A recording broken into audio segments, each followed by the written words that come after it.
యూదా గ్రంథము నుండి వాక్యము చదువుకుందాము.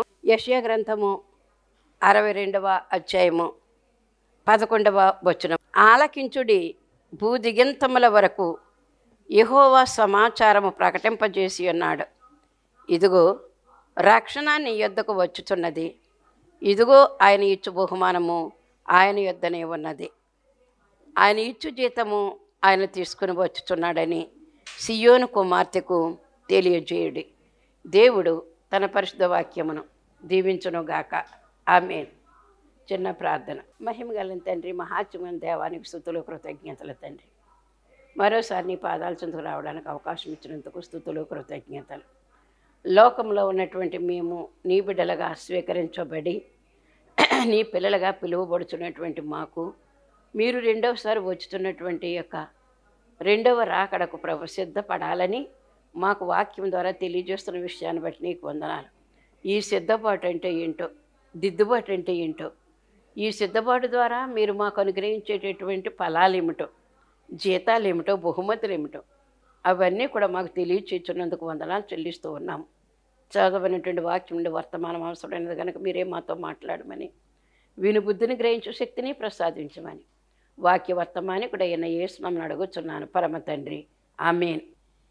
యేసు నీ కొరకే అన్నాడుగా క్రీస్తు, యేసు నీ కొరకే ఉన్నాడుగా క్రీస్తు, యేసు నీ కొరకే విన్నాడుగా.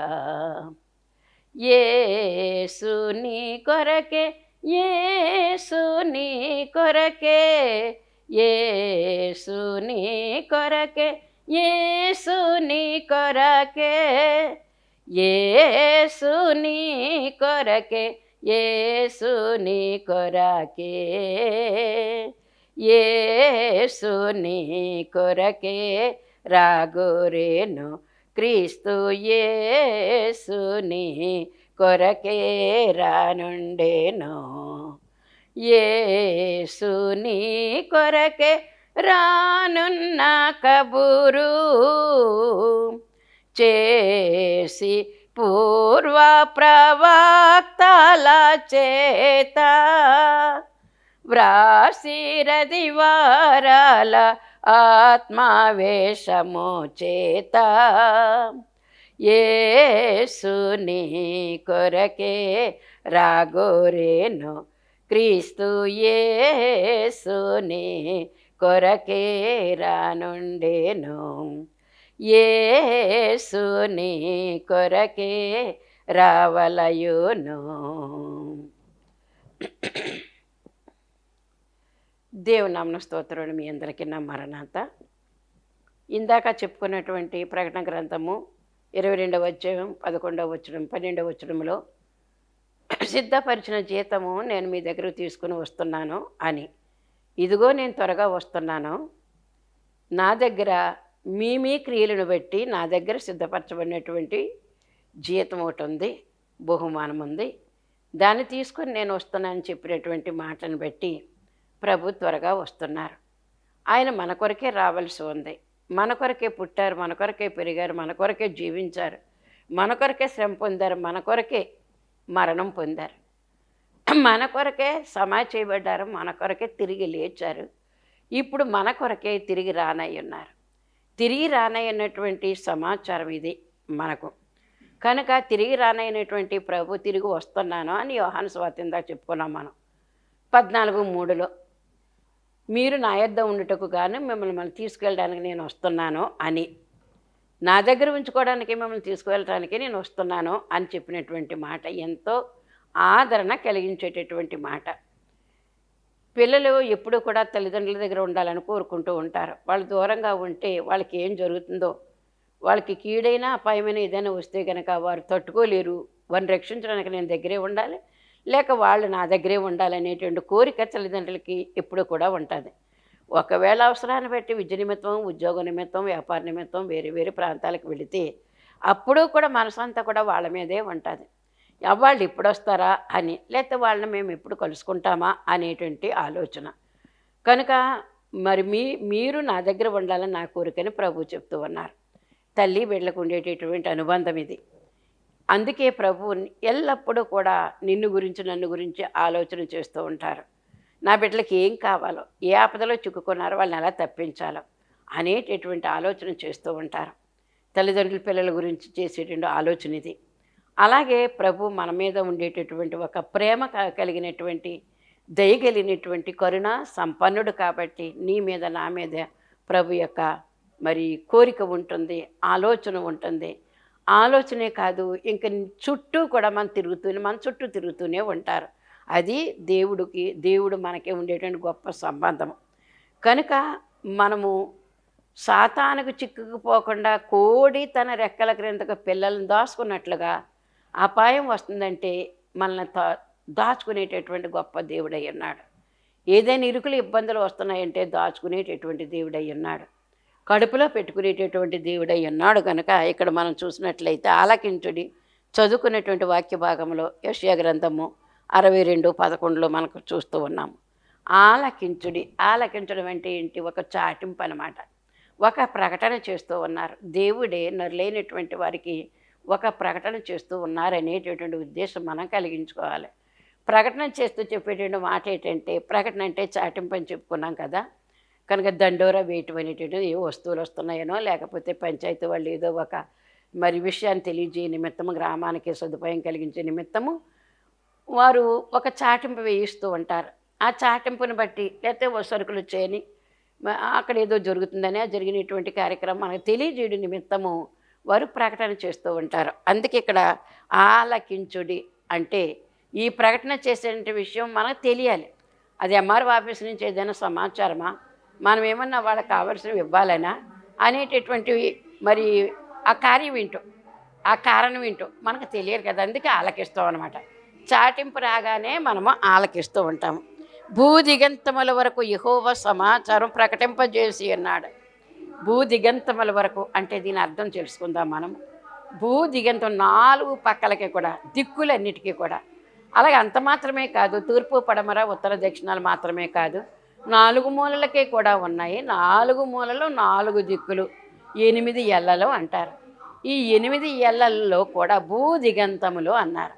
భూదిగంతముల వరకు, భూమి ఎంతవరకైతే ఉందో అంతవరకు కూడా భూదిగంతముల వరకు. కనుక భూమి యొక్క లోతైనటువంటి ప్రదేశములు ఎక్కడెక్కడైతే ఉన్నాయో, ఎంత తవ్వినప్పుడు కూడా నీరు వస్తుంది, ఇసుక వస్తుంది, రాళ్ళు వస్తాయి, ఇంకా రకరకాలైనటువంటివి ఖనిజ లవణాలు కూడా వస్తూ ఉంటాయి. అయితే ఎన్ని వచ్చినప్పుడు కూడా మళ్ళా తిరిగి ఎక్కడికి వెళ్తే కనుక ఎన్ని వచ్చినా మళ్ళీ అక్కడ కూడా భూమి ఉంటుంది, మళ్ళీ నీరు ఉంటుంది, మరలా భూమి ఉంటుంది. కనుక మనము నివాసం చేయడానికి, అడుగుపెట్టి జీవించడానికి ఒక దేవుడు మనకిచ్చిన గొప్ప వరం ఇది, భూమి అనేటటువంటిది. కనుక ఈ భూమి దిగంతముల వరకు కూడా ప్రకటన చేసి చెప్పేటువంటి విషయం ఏంటంటే ఆలకించుడి. అందుకే చెవులు ఎందుకు ఇచ్చాడంటే, పుణ్యకథలు ఆలకించండి దేశీయులరా, పుణ్యకథలు ఆలకించండి. చెవులు దొరకెక్కించేటటువంటి కల్పనా కథలు కూడా ఉంటాయి. ఈ కల్పనా కథల వైపు అయితే కనుక లోకస్తులు ఏం చేస్తారంటే చెవి యొగ్గి మరి ఆలకిస్తూ ఉంటారు. దానివల్ల ఉపకారం ఏమీ లేదు మనకి. కానీ ఆలకించేటువంటి చెవులు మనకి ఇచ్చాడు కాబట్టి ఆలకించండి. చెవి గలవాడు ఆలకించునుగాక, చెవి గలవాడు వినుగాక అనేటువంటి మాటల ప్రకటన గ్రంథంలో ఎక్కువగా మనకు కనిపిస్తూ ఉంటాయి. కనుక ఆలకించాలి. చెవి గలవాడు అంటే చెవులు అందరికీ ఉంటాయి. శరీరంలో కన్ను, ముక్కు, నోరు ఎలాగైతే ఉందో అలాగే చెవులు కూడా ఉంటాయి కదా. కానీ ఆ చెవికి ఏముండాలి? ఆలకించేటటువంటి స్వభావం ఉండాలి. చెవులు ఉన్నాయి మనకి అంటే కనుక మంచి మాటలు, పుణ్య కథలు అన్నారు. మంచి మాటలు, మంచి విషయాలు వినటానికి చెవి యొగ్గవలసినటువంటి వారమైన. అందుకే కీర్తన గ్రంథము 45వ కీర్తన, కుమారి ఆలకించుము, ఆలోచించుము, చెవి యొగ్గుము. కనుక చెవి యొగ్గాలి. ఏంటంటే ఆలకించాలి, ఆలోచించాలి, చెవి యొగ్గాలి. ఇది కుమారి అంటే సంఘానికి దేవుడు విజ్ఞప్తి చేస్తూ ఉన్నాడు, ఆయన తెలియజేస్తూ ఉన్నాడు. కనుక ఇక్కడ మనం చూసినట్లయితే దేవుడు మనకు తెలియజేసే విషయాలన్నీ కూడా ఎంత గొప్పగా ఆలోచన చేస్తూ ఉన్నాడో, నీ నిమిత్తము నా నిమిత్తము కూడా. ఇది మనము గర్వకారణమై ఉంది. నన్ను గురించి ఆలోచించే నా తండ్రి ఉన్నాడు, నన్ను గురించి ఆలోచించేటటువంటి నా యొక్క ప్రభువు ఉన్నాడు అనేటటువంటి తలంపు నాకు ఉండాలి, నీకు ఉండాలి, మనకు అందరికి కూడా ఉండాలి. ఆయన చెప్పే మాటలు వినడానికి సంసిద్ధంగా ఉండాలి. అవి మనకు రుచికరంగా ఉంటాయి, ఉండకపోతే తర్వాత సంగతి. చెప్పినటువంటివన్నీ కూడా మనము వినాలి, ఆలోచన చేసుకోవాలి. అప్పుడు ఇంకొకసారి చెప్పు ప్రభువా అని అడిగితే మరోసారి ఆయన చెప్తారు. ఒకసారి మాట్లాడతారు, 2 సార్లు మాట్లాడతారు, ఇంకా మళ్ళా ఆయన మాట్లాడరని వాక్యంలో వ్రాయబడి ఉంది. ప్రభు చెప్పిన మాటలు ఎప్పుడు కూడా ఒకసారి చెప్తారు. మనకి అది బోధ పడలేదని ఆయనకి తెలిస్తే కనుక, లేకపోతే మనం అడిగితే కనుక అప్పుడు ఆయన ఏం చేస్తారంటే రెండోసారి మనం అడగాలి. ప్రభు ఇంకొకసారి చెప్పు ప్రభు అని అడిగితే ఆయన విపులీకరిస్తారు, మనకు అర్థమయ్యేటట్లుగా చెప్తారు. దాన్ని బట్టి మనం ఏం చేయాలంటే రెండవసారి చెప్పినప్పుడు మనం వినాలి. ఆయన చెప్పిన మాటలో మొదటిసారి వినకపోతే కనుక, మొదటిసారి మనకు అర్థం కాకపోతే రెండోసారి అడిగితే ఆయన మరలా విపులీకరిస్తారు మనకి. అందుకే శిష్యులు కూడా ఏం చేస్తారు, ప్రజల్లో ఉండేటప్పుడు ప్రభు చెప్పినటువంటి మాటలు వారికి అప్పుడు అర్థం కాకపోతే ఏకాంతంగా కూర్చున్నప్పుడు ప్రభువుని అడిగేవారు. ప్రభు ఇదేంటి విత్తనాల గురించి చెప్పావు, ఆ సమాచారం ఏంటో మాకు తెలియచేయని చెప్తే దాని యొక్క అర్థం ఏంటో చెప్పుకొచ్చారు. మత్తయి సువార్త 13వ అధ్యాయంలో దేవుడు మనకు సెలవిస్తూ ఉన్నారు. కనుక ఈ విధముగా దేవుడు మనకు సెలవిచ్చేటువంటి మాటలు, పరలోక రాజ్యం గురించిన మర్మములు, అవి దేవుడు తన యొక్క శిష్యులకు చెప్పినటువంటి మాటలు. ఆ మాటలన్నీ కూడా మనకు చెప్పినటువంటి మాటలుగా మనం భావించుకొని చెవియొగ్గి ఆలకించు, పరిశీలన చేసి చదువుకోవాలి, పరిశీలన చేసి మనం వినాలి. చెవియొగ్గి అంటే అక్కడ అటెండెన్స్ మనం ఉండాలి, మనం అటెండ్ అవ్వాలి. అక్కడ మన శరీర ప్రాణాత్మలు కూడా ఏ విషయమైతే చెప్తున్నారో మనకి అక్కడ మనము హాజరవ్వాలన్నమాట. మనం శరీరం ఇక్కడే ఉంటుంది, మన ఆలోచనలు వేరుగా ఉంటాయి, ఎక్కడి నుంచో ఆలోచన చేస్తూ ఉంటాయి, ఇంటి దగ్గర ఆలోచన చేస్తాం, వేరే దగ్గర ఆలోచన, దానివల్ల వినట్టు వల్ల ఉపకారం ఏమి ఉండదు. అందుకే ప్రకటన గ్రంథం 1:3లో కూడా ఏంటి, ఈ గ్రంథములోని ప్రవచన వాక్యములు వినువారు ధన్యులు, చదువువారు ధన్యులు, గైకుని వారు ఇంకా ధన్యులని సెలవిచ్చారు. అందుకే ఆలకించుడి, భూదిగంతముల వరకు యెహోవా సమాచారం ప్రకటించి ఉన్నాడు. ఒక ముఖ్యమైనటువంటి సంగతి, సమాచారం అంటే ఒక విలువైనటువంటి విషయం అని అర్థం. ఈ విలువైనటువంటి విషయాన్ని దేవుడు నరులకు తెలియచేయాలనుకుని ఒక సమాచారం, ఆయన భూదిగంతముల వరకు కూడా ఆయన సింహాసనం ఉంది, భూమికి ఆకాశానికి వేయబడినటువంటి సింహాసనము. ఆయన ఆకాశం మీద కూర్చుంటారు, సింహాసనం మీద, ఆయన పాదాల భూమి మీదకి ఉంటాయి. అందుకే భూదిగంత నివాసులారా, భూమి మీద భూమి లోపలికి ఎంతెంత ప్రదేశాలైతే నివాసం చేస్తూ ఉన్నారు వారందరూ కూడా మీరు ఆలకించవలసి ఉన్నది భూదిగంతముల వరకు. కనుక ఇక్కడెక్కడితోటి అయిపోయేటువంటి పని కాదు ఇది. దేవుని యొక్క జీవవాకు ఎక్కడెక్కడికి వెళ్ళాలి అక్కడికి వెళ్ళవలసి ఉన్నదని అర్థం చేసుకుందాము. అలాగే ఏమంటున్నారంటే సమాచారం ఏంటంటే, ఇదిగో రక్షణ నీ యొద్దకు వచ్చుచున్నది. రక్షణ, ఇది యెషయా గ్రంథంలో యెషయా గారు ప్రవచించినటువంటి ఒక గొప్ప మర్మము. ప్రవచన గ్రంథాలు ఇవన్నీ కూడా. మరి యెషయా గారైన ఇర్మియా గారైన ప్రవక్తలందరూ కూడా యేసు ప్రభు యొక్క జన్మను గురించి, ఆయన జీవితం గురించి ప్రకటన చేసి ఉన్నారు, ప్రవచించారు. యెషయా గారు అయితే కనుక టాప్ టు బాటం వరకు కూడా ఆయన పుట్టక ముందు, పుట్టిన తర్వాత ఆయన పడే శ్రమల గురించి యెషయా గ్రంథం 53వ అధ్యాయం, ఉపవాసం చేస్తే ఏ విధంగా ఉండాలి, ప్రభుకి ఇష్టమైనటువంటి ఉపవాసం ఎలాగ ఉండాలి, ఇలాంటి విషయాలన్నీ కూడా యెషయా గారు, అందుకే పెద్ద ప్రవక్త ఆయన 66 అధ్యాయాలు రాసినటువంటి యెషయా గ్రంథము. ఆయన పెద్ద ప్రవక్త అని పేరు పెట్టారు. ప్రవక్తలందరిలో కూడా 4 పెద్ద ప్రవక్తలు ఉన్నారు, 12 మంది చిన్న ప్రవక్తలు ఉన్నారు. ఈ 4 ప్రవక్తల్లో పెద్ద ప్రవక్త యెషయా గారు. అందుకే ప్రభుని గురించి క్షుణ్ణమైనటువంటి చరిత్ర మనకిచ్చారు. ఆ యెషయా గ్రంథం మనం చదివినట్లయితే కనుక చక్కగా బోధపడుతూ ఉంటుంది. అందుకే ఏమన్నారు, ఈ సమాచారము భూదిగంతముల వరకు కూడా ప్రకటన చేస్తూ ఉన్నారు. కనుక ఆలకించాలి ప్రకటన చేసేటటువంటి యొక్క మాటను. నీ వద్దకు రక్షణ వచ్చి అన్నది, ఇదిగో రక్షణ, ఇదిగో అంటే ఆలకించండి. అంటే అమ్మ మీరు ఏ పనుల మీద ఉన్నా సరే ఇవి నా మాట మాత్రం మీరు ఆలకించండి అని చెప్పినటువంటి మాట అది. ఇప్పుడేంటి, భూదిగంతముల వరకు కూడా ఈ సమాచారం ప్రకటన చేయబడుతూ ఉంది. ఏమంటున్నారండి, రక్షణ ఇదిగో రక్షణ ఇదిగో అనే మాట కూడా దైవజనులు దేవదాసయ్య గారు చెప్పారు. ప్రకటన నూతన నిబంధనలు ఇదిగో అనే మాట ఎన్నిసార్లు ఉందో రాయండి అని మేము రాసాం కూడా ఒకప్పుడు. కనుక ఈ ఇదిగో అనేటువంటి మాట ఏంటంటే దూరం అని కాదు, దగ్గరగానే ఉందని అర్థం అనమాట. అదిగో అంటే అక్కడ ఎక్కడో ఉన్న విషయము, ఇదిగో అంటే ఇక్కడే ఉన్నటువంటి విషయము. ఇదిగో అంటే నీ యొక్క దృష్టి అంతా కూడా నేను చెప్పే మాట మీద ఉంచాలి సుమా అని చెప్తున్నటువంటి అర్థం అన్నమాట. ఇదిగో అనేటువంటి మాట. ఇదిగో రక్షణ నీ యొద్దకు వచ్చుచున్నది, వచ్చే ఉన్నది. ప్రభువైన యేసు రొమ్ము.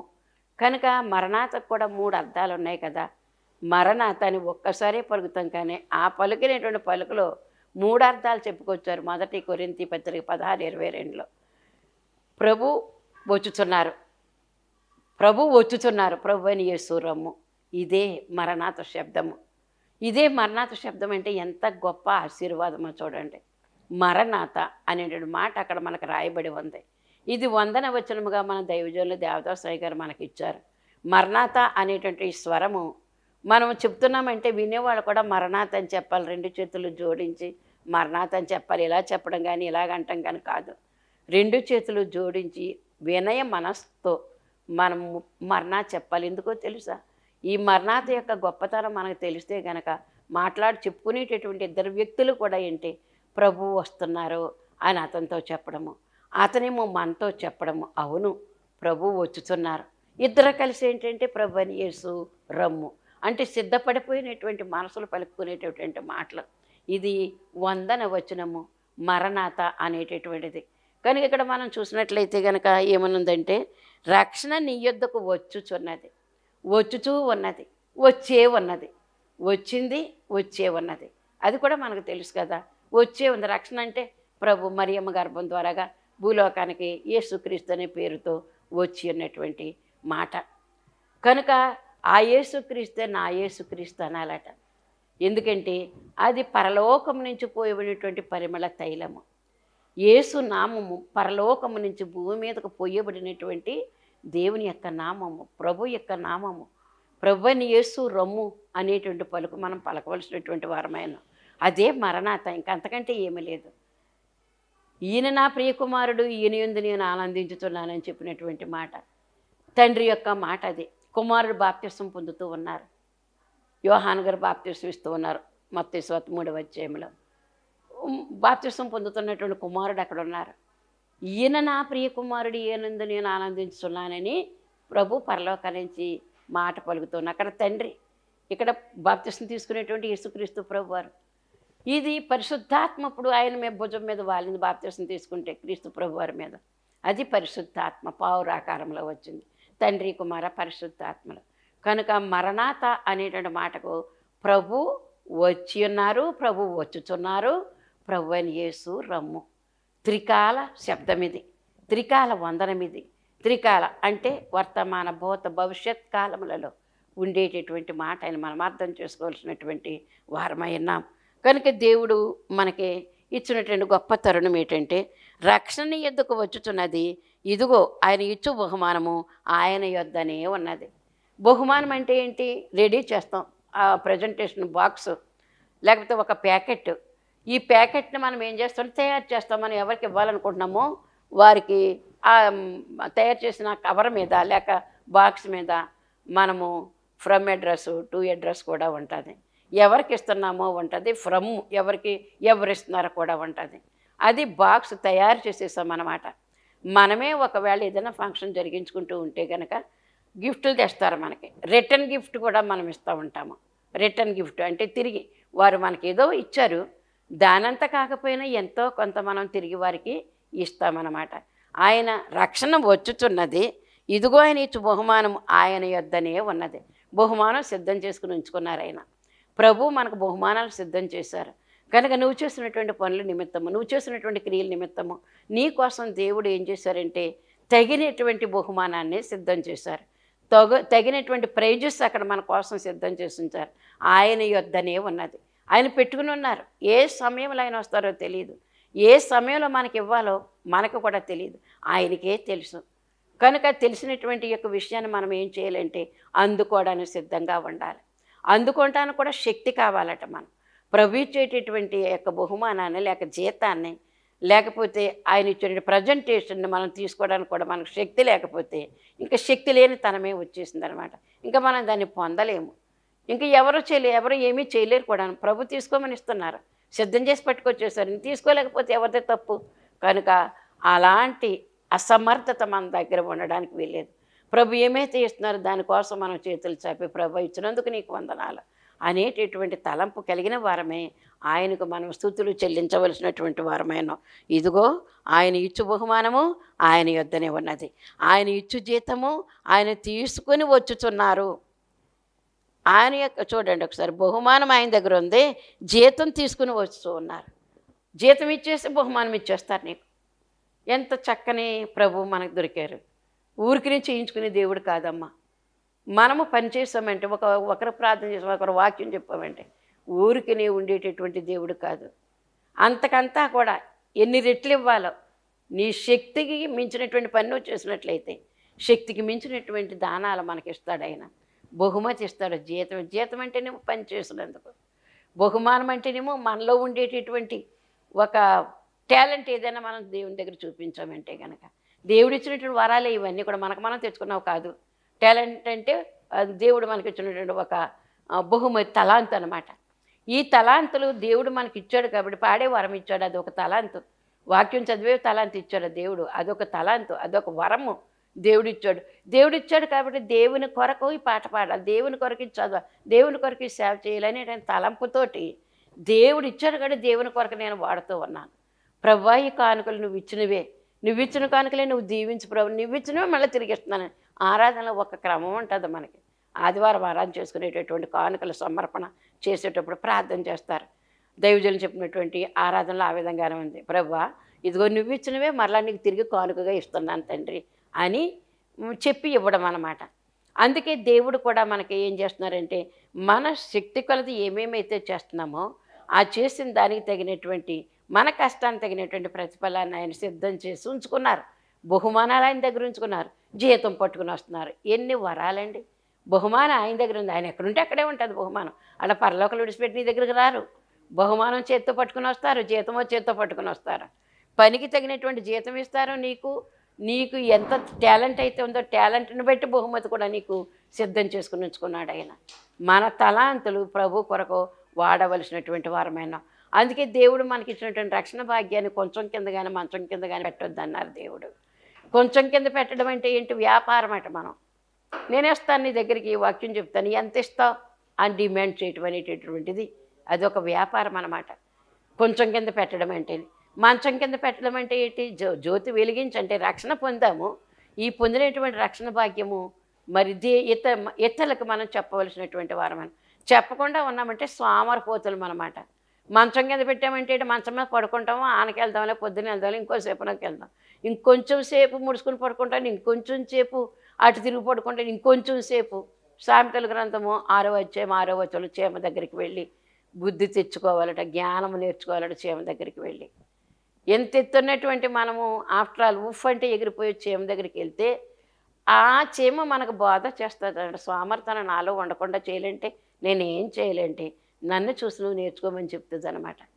ఉప్పు అని ఎగిరిపోయేటటువంటి, ఉప్పు అంటే ఎగిరిపోయేటటువంటి, గాలికి ఎగిరిపోయేటటువంటి ఆ జీవి ఆఫ్టర్ ఆల్ అనమాట.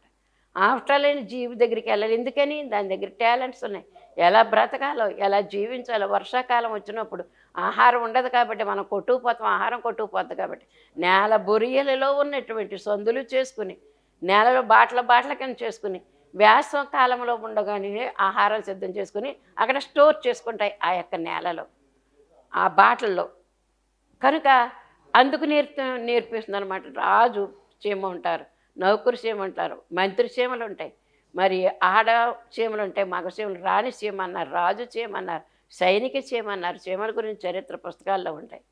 కనుక ఈ చీమలకు అంటే ఎంత రాజు లేడు కానీ ఎంత క్రమబద్ధంగా ఒక చీమ ముందెళ్తుందంటే కనుక దాన్ని వెనకాలే వెళ్ళిపోతాయి. వరుసెట్టి ఇంకా అటు ఇటు కూడా తిరగవైపు. ఒకవేళ జస్ట్ ఇలా లైన్ నుంచి పక్క తిరిగినా మళ్ళీ వెంటనే వచ్చేసి లైన్లో కలిసిపోతూ ఉంటాయి. చీమల దండను చూస్తాం కదా మనం, ఆకాశాన్ని కొంగల దండు చూస్తాం కదా మనం.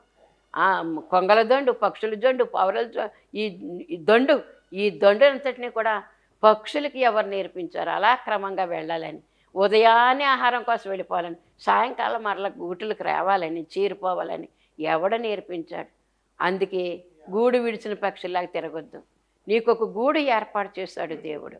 అది ఎన్నంతస్తుల భవనమని కాదు, ఒక గూడు అంటూ ఉన్నది కాబట్టి ఆ గూడులోకి నువ్వు సాయంకాలం అయ్యేసరికి నువ్వు ఇంటి పట్టును పట్టి ఉండాలి. పగలంతా వెళ్ళు, కష్టపడు భార్య బిడ్డలను పోషించుకోవడానికి సంపాదించుకో. మళ్ళీ ఇంటికి వచ్చాయి నువ్వు. ఇంకా అక్కడక్కడ తిరగొద్దు. అక్కడక్కడ అసమ కబుర్లు భూసం కబుర్లు చెప్పుకొని కాలక్షేపం చెయ్యొద్దు. బుద్ధి కలిగినటువంటి వాడవే.